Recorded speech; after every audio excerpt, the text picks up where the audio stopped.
I saw Whitney Houston step out of that ambulance alive when the world thought she was dead. But what I witnessed wasn't a miracle. It was a secret so dangerous they forced me into silence. For 10 years, I've kept quiet, but now it's time for the truth to come out. Some of the biggest stars you thought you lost are still alive, hiding in underground facilities, creating content for those who control them. And it's darker than you could ever imagine. February 11th, 2012. The Beverly Hilton was buzzing with energy. A sea of glamorous faces, flashing cameras, and the chaotic hum of Grammy weekend. I was just doing my job. Security. Watching monitors. Keeping an eye on the crowd. It was just another night. That is, until the call came through. The radio crackled. Medical emergency. Suite 434. That was Whitney Houston's room. I felt a chill run down my spine. It was early evening, the sun sinking low, casting long shadows across the hotel. I didn't think much of it at first. Celebrities have health scares all the time, right? But as I started walking toward the suite, something in the air felt wrong. The paramedics arrived, moving like they'd done this 1,000 times. Calm, calculated, no sense of urgency. But I could see it in their eyes. They knew what was happening. They knew what they were about to do. I hovered by the door, trying to stay out of the way. But something stopped me. The paramedics were moving too quickly, too efficiently, like they knew the routine. The sheet covering Whitney's body didn't budge as they lifted her onto the stretcher. Not a single rise or fall of breath. Nothing. Just stillness. I should have walked away. I should have looked away. But I didn't. As they wheeled her out, I stayed glued to the window, watching. The ambulance was already waiting outside, doors wide open. And that's when it happened. The sheet shifted. Not from the paramedics moving her, not from the rush of the vehicle, but from under the sheet itself. For a split second, I saw it. Whitney Houston, sitting up, her eyes wide open. She was fully conscious, fully alive. She looked straight at me. Her expression wasn't one of confusion or fear. No, it was something else. It was a warning, a message. She knew I was watching. She knew I'd seen the impossible. I froze. Her eyes locked with mine for a moment, just a moment, before the paramedics slammed the door shut, blocking my view. I stood there, motionless, my mind struggling to comprehend what had just happened. I knew something wasn't right. But what could I do? What could anyone do when you see a legend like Whitney Houston sitting up, alive, when the whole world thought she was dead? The air felt thick, suffocating. The silence in the hallway was deafening. My heart pounded in my chest, and I felt my legs go weak. I didn't want to move. I didn't want to breathe, because deep down, I knew what I'd just seen wasn't supposed to happen. I wasn't supposed to see it. But then, I heard the footsteps. 2 men in black suits appeared at the end of the hallway. They weren't paramedics. They weren't hotel staff. They were something else. And they were coming straight for me. My instincts screamed at me to run, but I didn't. I couldn't. They had already seen me. As they neared, one of them stepped forward. He didn't speak at first. He just looked at me, his cold eyes scanning my every move. I felt exposed, vulnerable, like I was the one on display, not Whitney. The other man, the one who stayed silent, reached into his coat and pulled out a small black folder. He opened it, but before I could read anything, he slammed it shut. Then, he turned to his partner and gave a subtle nod.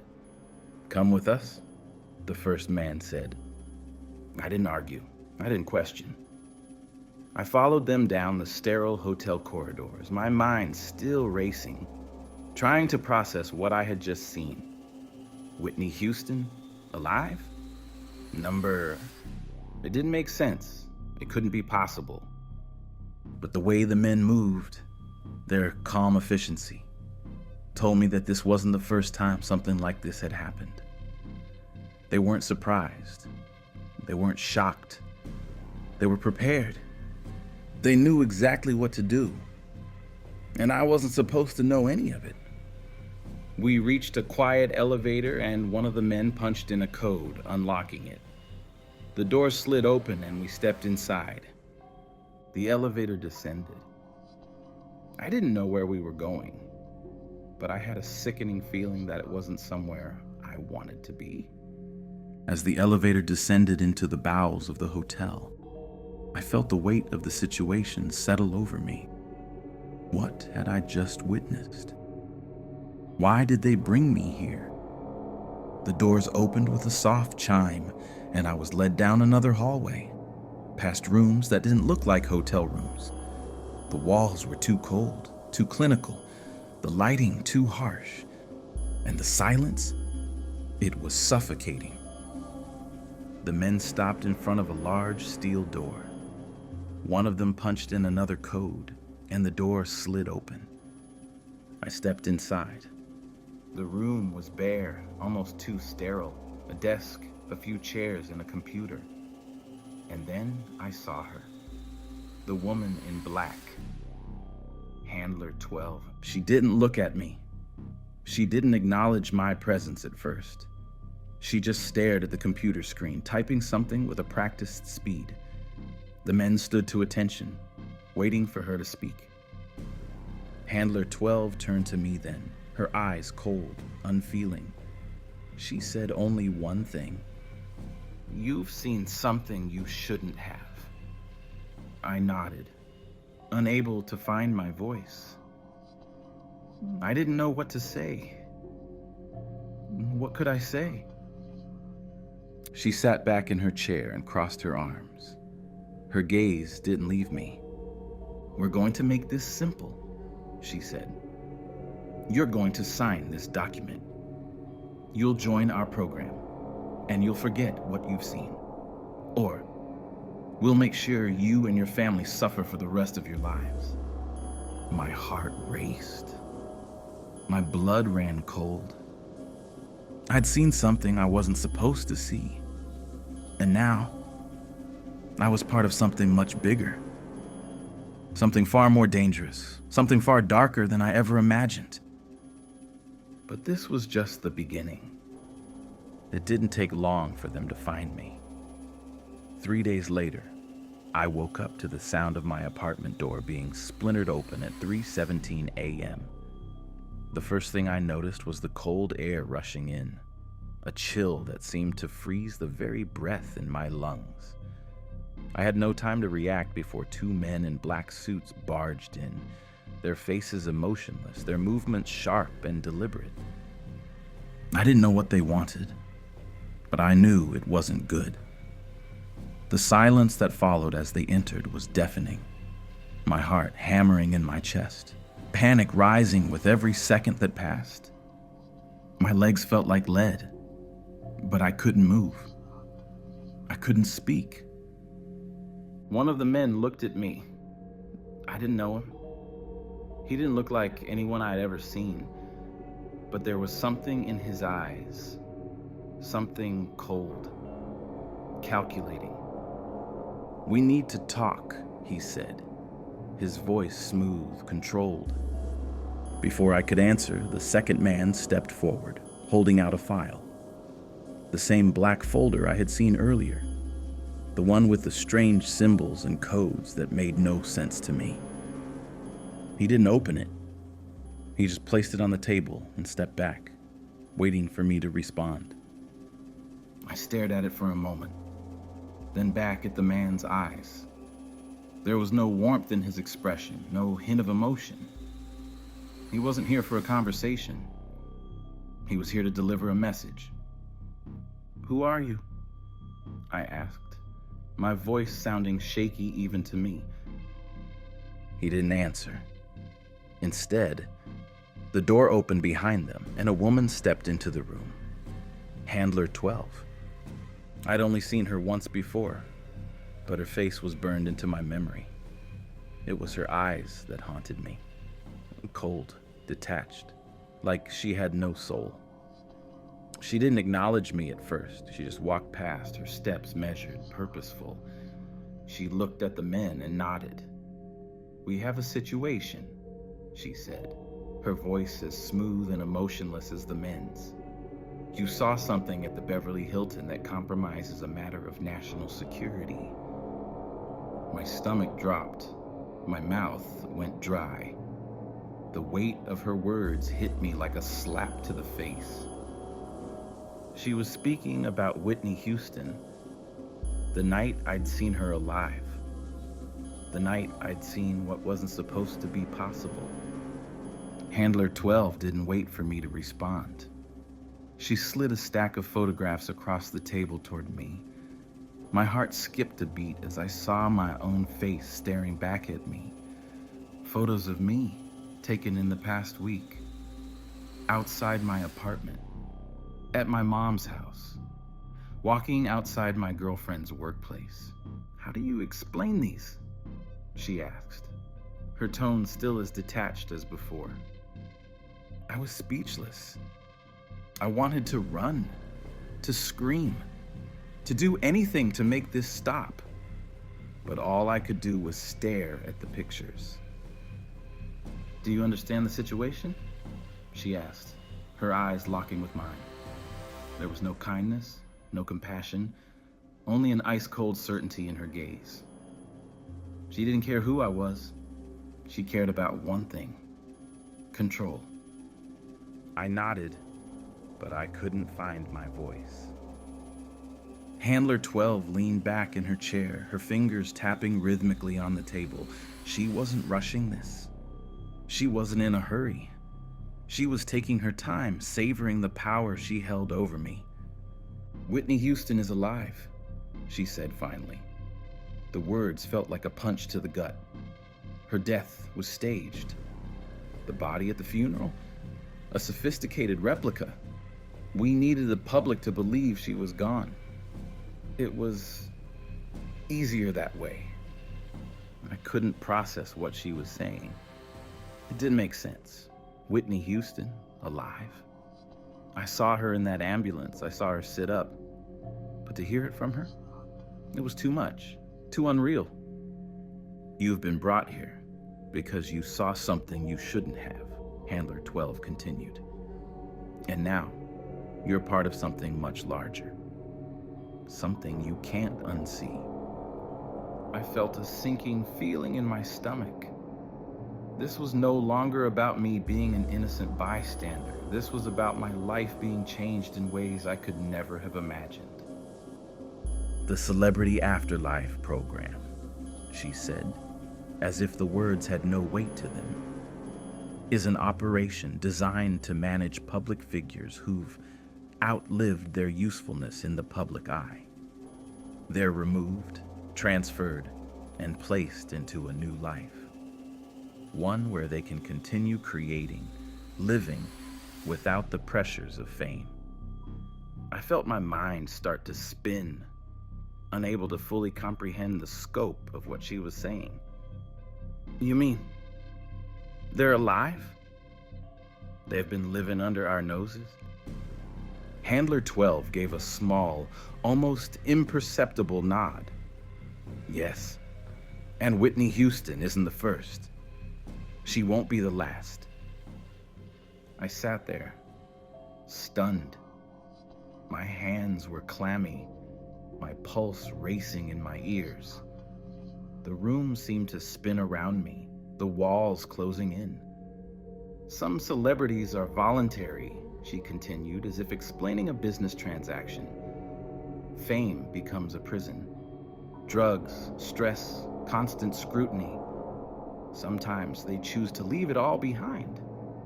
Others, however, are selected. They're problematic. They know too much. They're too dangerous. I felt the weight of her words settle over me. This wasn't just a program. This was a machine. A way to control the very narrative of who lived, who died, and who continued to thrive under the guise of being dead. The choice is simple, Handler 12 said, sliding a document across the table toward me.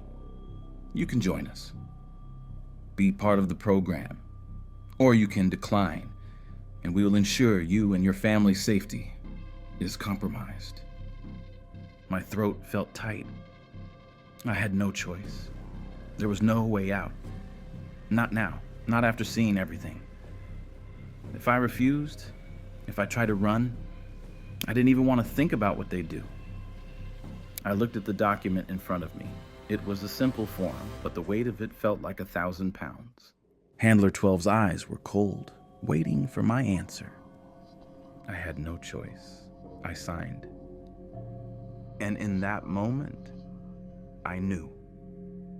My life, everything I thought I knew, had just been ripped apart.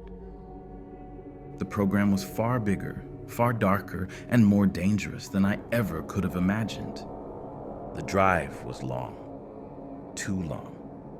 The desert stretched endlessly, the barren landscape offering no comfort, only emptiness. I wasn't sure where we were going, but the farther we went, the more I felt the weight of what I was about to face. They didn't tell me much on the way. Handler 12 didn't waste words. Her silence spoke volumes. I could tell that whatever this program was, it was far bigger than I could have ever imagined. The air in the car felt thick, charged, and the sense of unease gnawed at my stomach. The men in suits didn't speak either, only their cold, calculating eyes occasionally meeting mine in the rearview mirror, as if reminding me that there was no going back. Eventually, we turned off the highway, the road becoming a winding dirt trail that led deeper into the Nevada desert. The sun was dipping below the horizon, casting long shadows over the desolate land. I couldn't help but wonder if I was being driven into oblivion, into some hidden corner of the world that no one would ever find. We stopped at what appeared to be an abandoned gas station, tucked away from any sign of life. The station was old, rusted pumps, cracked windows, the building sagging under years of neglect. But I didn't see anything that would indicate it was a place of any real significance. Not until one of the men in suits pressed a button on a keypad hidden under a faded sign. The ground trembled slightly, and I felt the sudden sinking sensation of an elevator descending beneath my feet. I hadn't noticed the elevator shaft, and now I felt it. Felt the cold metal doors open, and I was ushered inside without a word. The descent was slow, almost agonizingly so. Every second of it stretched out, as if the elevator was dragging me into the unknown. The air in the shaft was thick and smelled stale, like something that hadn't been disturbed in years. My heart was racing in my chest, and my breath was shallow. I had no idea where we were going. I had no idea who or what I was about to meet. When the doors finally opened, the feeling hit me like a punch to the gut. I stepped out into a vast, sterile hallway. The walls were white, too white. The lighting was harsh, unnatural. It looked like a hospital, but there were no signs of life here. No patients, no nurses. Just the eerie hum of fluorescent lights overhead and the sound of footsteps echoing against cold concrete floors. This way? Handler 12 said, her voice sharp, cutting through the silence like a knife. She didn't stop walking, and I had no choice but to follow her. We passed by doors, so many doors. Each one was locked. Each one held a secret I wasn't ready to uncover. I couldn't help but glance at the nameplates, though they didn't make sense. No names, just numbers. And each door seemed more ominous than the last. Finally, we reached the end of the hallway. Handler 12 stopped in front of a large steel door. Another keypad. Another code. When the door opened, I was met with a room unlike any I had seen before. It was a studio, a professional-grade recording room with walls lined in acoustic foam, high-end equipment scattered throughout. At first glance, it looked like any other recording studio. But as my eyes adjusted, I realized this was no ordinary place. "This is one of the facilities," Handler 12 said, her voice flat, emotionless. "The program controls all aspects of the celebrities' post-death lives. We manage everything: music, article, books. Whatever their talent was, we ensure they continue to contribute, even after they're gone." I stood frozen in place, my mind struggling to catch up with the implications of what she was saying. "You mean they still make music? They still create?" She nodded, and for the first time, I saw a flicker of something in her eyes, almost like pride, but it was gone in an instant, replaced by the same cold detachment I had seen before. "This room," she said, "is where the music happens. Whitney Houston isn't the only one. Many others have already gone through the program, and they'll continue to create music, new songs, new albums, as if they were still alive." My mind raced as I processed the enormity of what she was telling me. How many other celebrities had died and were now living in the shadows, creating content under the control of this unseen force? How many legends from every corner of the industry were still out there, hidden away, manipulated into continuing their legacies for the program's benefit? We moved through the studio to another door. Inside, the space was starkly different. A room full of people, their faces hidden behind computer screens, typing furiously. Writers, script writers, novelists. The kind of creative minds who could churn out bestsellers, whether they were alive or not. "This is the writing wing," Handler 12 explained, her tone almost too casual. "Authors who've passed. Their works continue to be created in this room. Ghostwriting in the truest sense." I could barely comprehend it. They weren't just making music. They weren't just writing books. They were keeping the legacies alive, turning death into an illusion, continuing to profit off the brand of someone long gone. "But what about them?" I asked, finally breaking the silence. "The celebrities, do they know they're here?" Handler 12 paused before answering. Her lips curled into the faintest smile. "They know. Some of them volunteered. Some had no choice. Fame had become their prison. The pressure, the addiction. It was easier for them to die than live under the weight of it all. Some have come to accept their new lives. Others..." She trailed off, her gaze flicking toward a door on the far side of the room. I followed her gaze and saw something that sent a chill down my spine. Through the glass of the door, I saw someone sitting in a common area. A woman, her hair disheveled, her eyes blank. It was Whitney Houston. But she wasn't the vibrant star I remembered. She was something else. Something broken. "What happened to her?" I asked. barely able to keep my voice steady. Handler 12 didn't answer at first. She simply walked toward the door, opening it. "Some transitions are harder than others," she said, her voice barely above a whisper. I took a step forward, but before I could get close, one of the handlers stepped between me and Whitney, blocking my path. "She's still adjusting," he said coldly. "She's not ready for visitors." And with that, the illusion shattered. Whitney Houston was alive, yes, but she wasn't the woman who had dazzled the world. She was a hollow shell, a puppet of the program. And I was becoming part of it. I could feel the weight of it pressing in, the realization settling over me like a fog. This wasn't just about music or art. It was about control, ownership. The program didn't just control careers, it controlled lives. Real lives. And there was no escape. But this was just one of 5 facilities. And the deeper I went, the darker the truth became.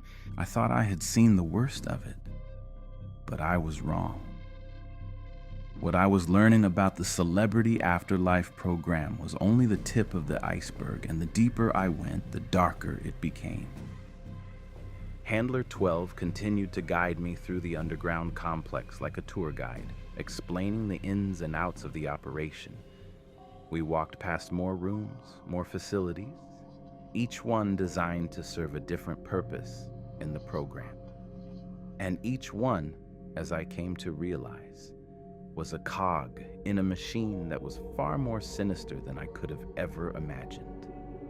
The first stop was the music studio, the one I had already seen, where the dead were made to create posthumous hits. It wasn't just about music, though. It was about continuing the legacy of those who had been deemed valuable enough to be kept alive. It was about turning their deaths into profit. They had no choice but to play along, to record songs and albums that would be released under the guise of being new work. What Handler 12 didn't mention was the toll it took on these celebrities. The studios were cold and sterile, devoid of the energy and passion that once fueled their artistry. I could feel it in the air, thick with the weight of oppression, as if the very space itself had been drained of life. These weren't people creating music. They were products, creatures of the program, forced to churn out content for a system that didn't care about their humanity, only their market value. Why, I asked, unable to hold back the question. Why do they do it? Handler 12 stopped in her tracks and turned to look at me, her expression unreadable. Because they have no choice. Some of them volunteered to escape the pressures of fame. Others, well, they didn't get a say. Fame becomes a prison. Addiction, loss, the crushing weight of constant scrutiny. It destroys them. This is the way out. And I didn't know how to process that. The idea that some celebrities had chosen this life, that they had opted to die and continue living in secret, was disturbing. But the reality was even worse. They didn't just escape their old lives. They became something else, something controlled. Handler 12 led me to another part of the complex. This was the writer's wing. It was larger than the music studio, filled with rows of desks and computers where dead authors continued to write. Some of them had been famous novelists, others poets or screenwriters. But they were all here now, working in isolation. Their creativity harnessed for the benefit of the program.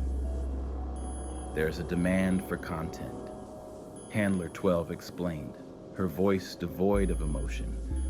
Books, movies, scripts.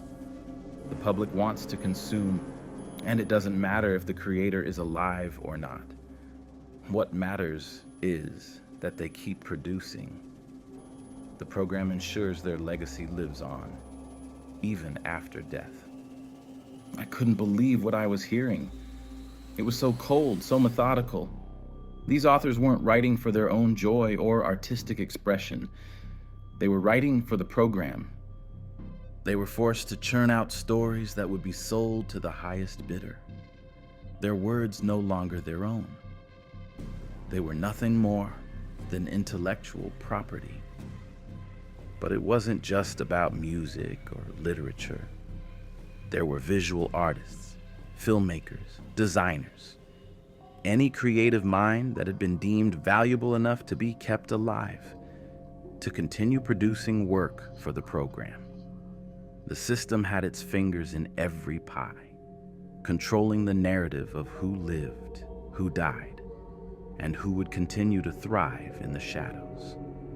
Handler 12 didn't stop there. She led me to another room, this one smaller, more private. Inside, I saw a handful of celebrities. Some I recognized, some I didn't. They were sitting in a circle, staring at the floor, their faces vacant, expressionless.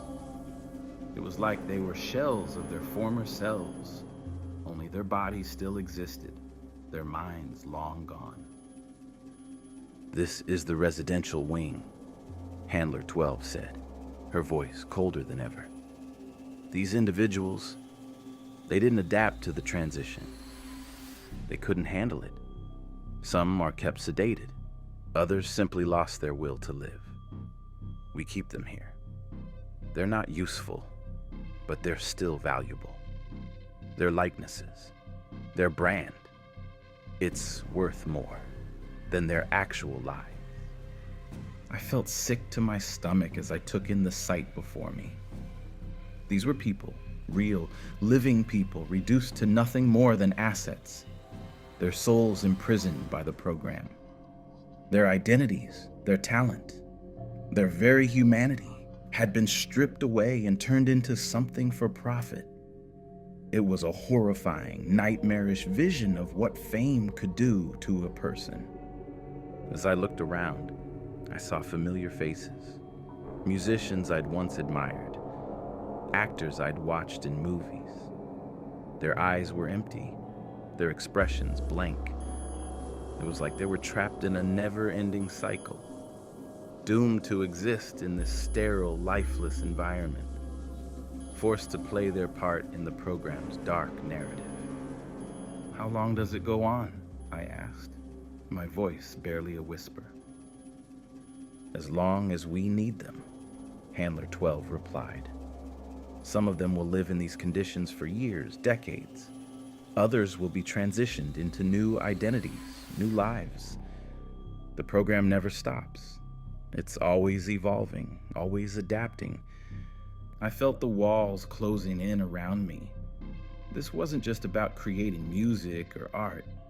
It was about control. Complete and utter control over the lives of these people, these celebrities.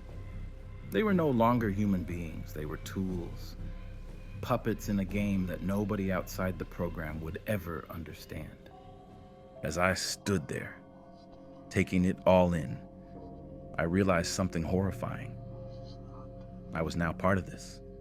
I had signed the papers. I had agreed to become a part of their system. I was complicit in this operation, whether I liked it or not. But what I didn't know was that I was about to learn just how deep the rabbit hole went. Handler 12 led me down yet another hallway, and as we passed by a row of locked doors, I caught a glimpse of something that made my blood run cold. An old photo on the wall.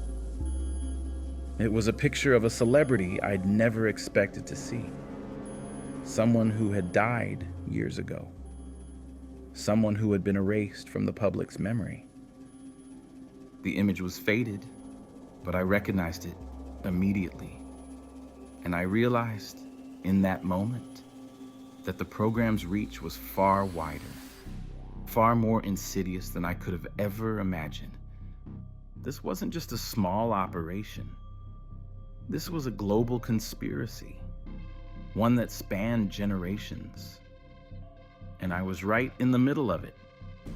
6 months had passed since I signed my life away to the program. In that time, I learned the ropes, became one of their trusted transition specialists, and helped facilitate the smooth, albeit morally twisted, transitions of celebrities into their new, controlled lives. The deeper I got, the more I saw how far-reaching this operation truly was. But nothing prepared me for the meeting I had with Whitney Houston. It wasn't like the others.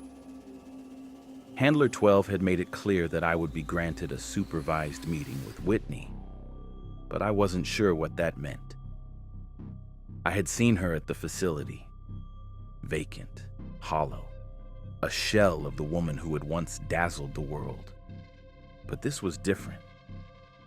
I wasn't there to help her transition, and I wasn't there for another cold interaction like the ones I had with the other residents of the program. This time, I was going to speak with her directly, alone.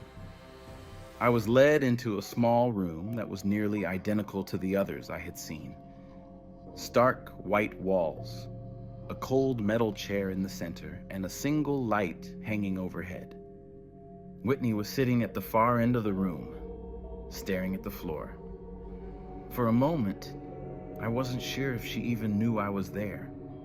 Her body was stiff, her face devoid of any emotion, as if she had forgotten what it meant to feel. Handler 12 gave me a quick nod before stepping out, leaving the two of us alone. The door clicked shut behind her, and suddenly the air felt heavier. My heart was pounding in my chest, and I wasn't sure why. Maybe it was because I was about to speak to a legend, someone who had shaped the music industry, someone I had once idolized. Or maybe it was because I was about to hear the truth about what had happened to Whitney and to everyone else who had fallen victim to the program. Whitney didn't look up when I sat down across from her. Her eyes were glazed, unfocused. She looked broken, like a woman who had been drained of everything that once made her shine. For a long moment, neither of us spoke. I didn't know where to start, but then she spoke, her voice hoarse, as though it hadn't been used in ages.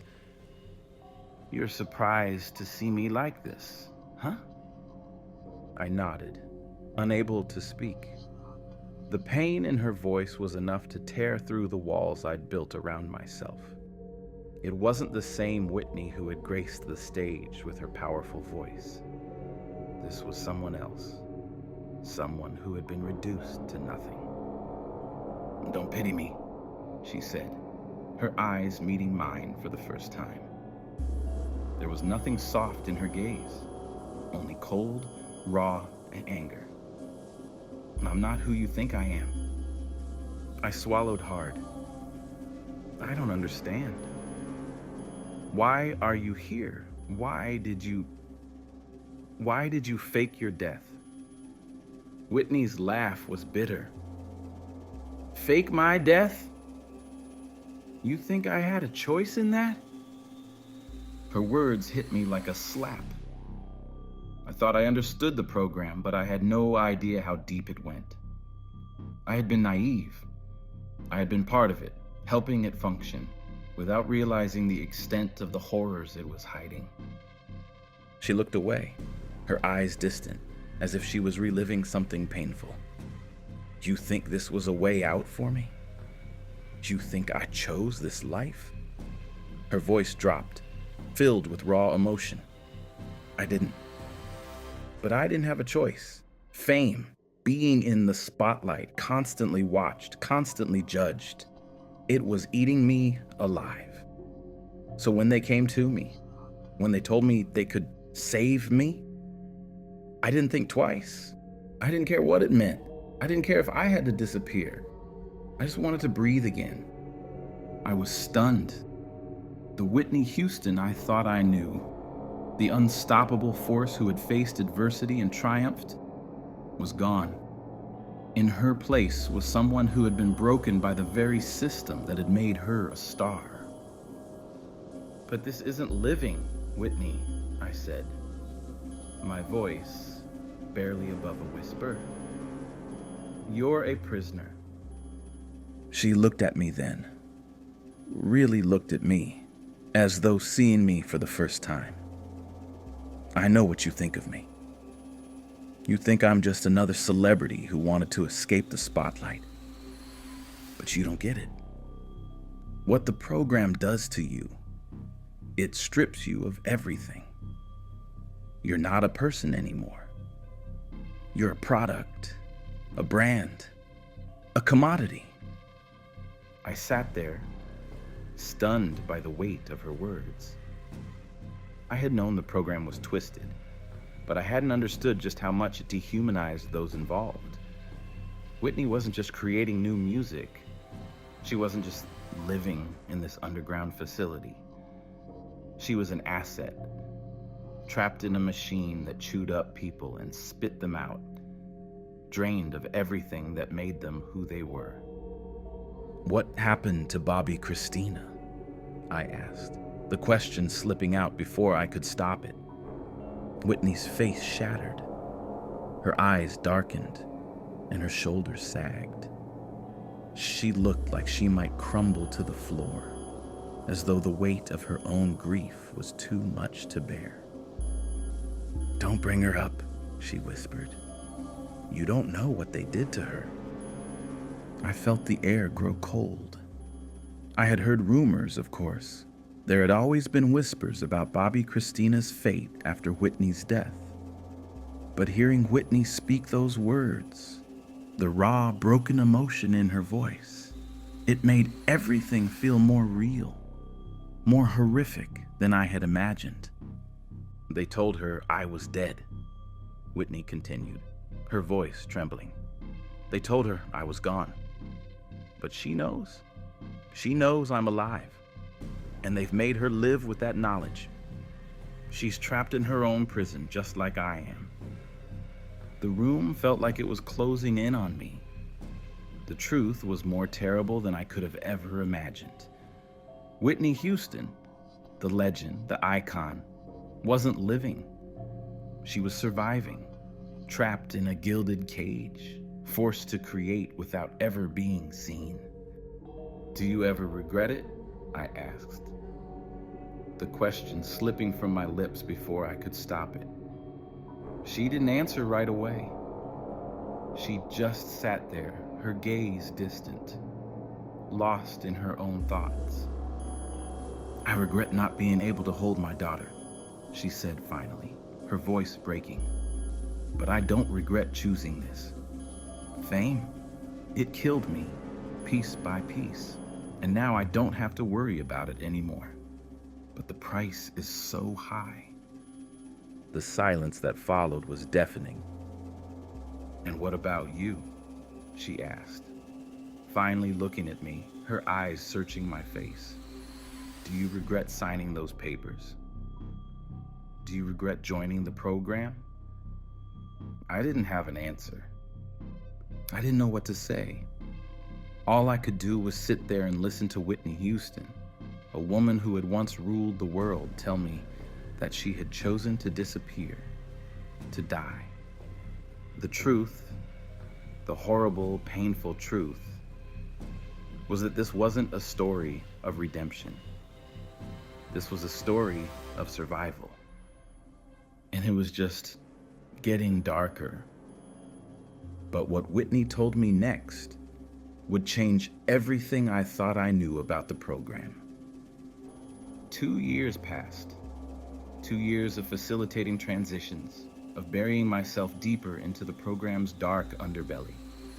Each transition felt like another nail in my coffin, but I kept going. The pay was good. The power was tempting. The more I helped, the more I gained their trust. But deep down, I knew. I was becoming one of them. I was complicit in something monstrous. And then came her. A young pop star, barely 22, bright, beautiful, and brimming with talent.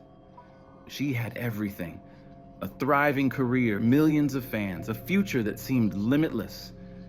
But something went wrong. She started speaking out about the abuse within her label. She threatened to expose the truth. She became a target. I had no idea that her case would be different.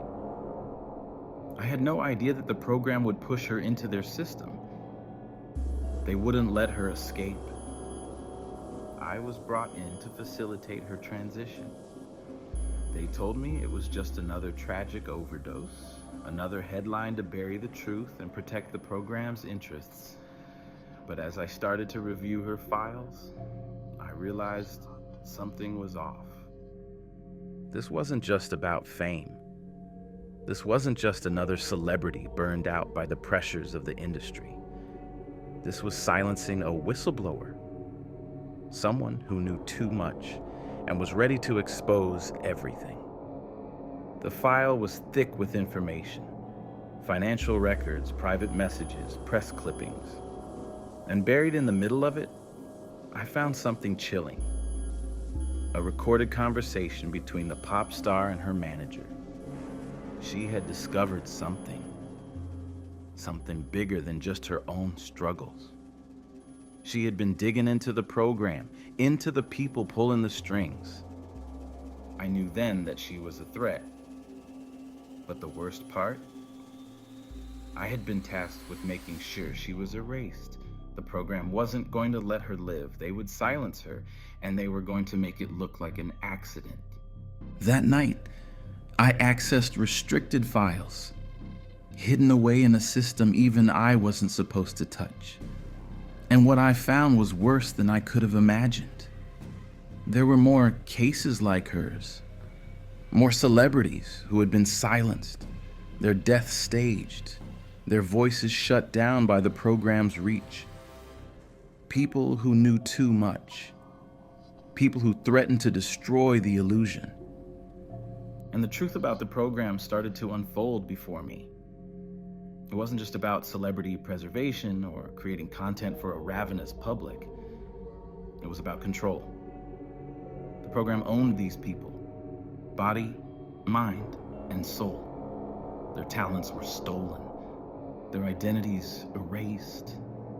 They were nothing more than pawns in a game, far larger than I ever understood. But now, I knew the stakes. The program didn't just take lives, they destroyed them. And I had been helping them do it. The weight of that realization hit me harder than I could handle. The young pop star wasn't just another name on a list. She was someone I could have helped, but I didn't. I was part of the machine now, and there was no going back. I had crossed the line. I had seen enough. I couldn't stomach it anymore. The faces, the lies, the lives controlled by a machine that didn't care about the people it chewed up and spit out. I couldn't stay. I knew it. But leaving the program wasn't as simple as walking away. People like me, people who knew too much, didn't just leave. The program had a way of making sure we stayed loyal. The consequences were always dire. But for the first time, I didn't care. I'd gathered evidence, security footage, financial records, audio recordings of celebrities creating content from beyond the grave. I had everything I needed to blow the lid off the program. I set up dead drops, encrypted files, automated systems. If I didn't check in every 72 hours, everything would be released. The truth would finally come to light. It was the only way out. The only way to make sure I didn't disappear without a trace. The first time they came for me, I barely escaped. I had only seconds to spare, running into the night, my heart pounding as the sound of footsteps grew louder behind me. I had no idea how they found me, but I didn't stop running. The second time, I wasn't so lucky. 2 handlers cornered me in a dead-end alley. I fought back, but it wasn't enough. One of them caught me by the wrist, slamming me into the cold concrete. I knew then that I wasn't going to make it out unscathed. They'd never let me leave. I lost 2 fingers in the struggle. The pain was unbearable, but it didn't matter. They'd left a scar on me, but I'd left a scar on them too. The fight wasn't over. I ran again. This time, they didn't catch me. They couldn't. I was ready. I had learned the program's tricks. I had turned their methods against them. I couldn't be found. But it wasn't over. Not yet. After 7 years of constant evasion, I finally had what I needed. The files, the names, the evidence of the program's existence, the truth, and I was going to expose it. I had crossed the line, and now I was going to make sure the world knew. They found me again, of course, but this time, they didn't come alone. 2 handlers didn't return to their facility that night. The message was clear. I wasn't going to stop, and neither were they. But as long as I stayed silent, they kept their distance. The stakes had changed. Now, the program was at war with itself, and I was the weapon. I kept moving, I kept hiding, but I wasn't afraid anymore. The truth was out there, and it was only a matter of time before it all came crashing down. The program had a hold on me once, but now it was running scared. Final payoff. This recording is my confession. The dead drops have been triggered. The evidence sent to law enforcement and journalists. Whitney Houston is alive. Michael Jackson is alive. The celebrities you thought were gone, they're still creating content from hidden facilities. Some willingly, others trapped. The program's power lies in the belief that these stars are dead. They profit from our grief, control the narrative, and erase anyone who dares expose them. For 10 years, I kept their secret. But now, the truth is out. By the time you finish watching, I'll either be hiding or dead. The truth is here.